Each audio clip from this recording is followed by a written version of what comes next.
Is Nestle that merits all the attention on the back of its quarterly numbers. Vinny, how is the street likely to react? Domestic sales growth at 14.6%. So absolutely, what we're seeing in terms of numbers as of now, it's first cut seems like it's an inline set of numbers that has come in from the company. Revenue growth of around 15%, profit seeing a growth of around 37% on a year-on-year basis. Margins, that expansion has come in of around 253 basis points. Now, when you look at it, EBITDA margin stood at 22.7%.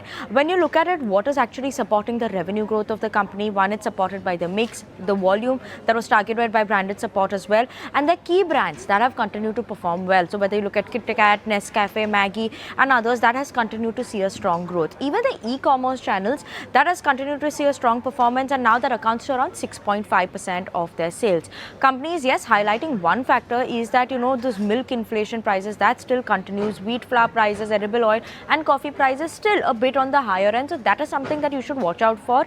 Cost of material has seen a decrease due to the higher realization. Net realization is what they are highlighting.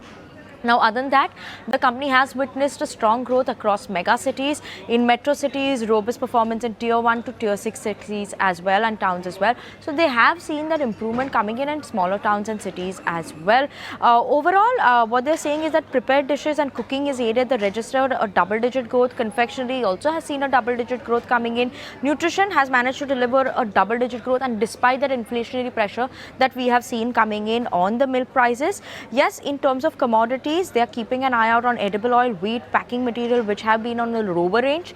But prices of milk inflation, that still continues to be on the higher end and a bit volatile. So that is a caution that they are keeping an eye out on in terms of the pricing and inflation pricing over there. As of now, first cut, Nestle seems like an inline set of numbers.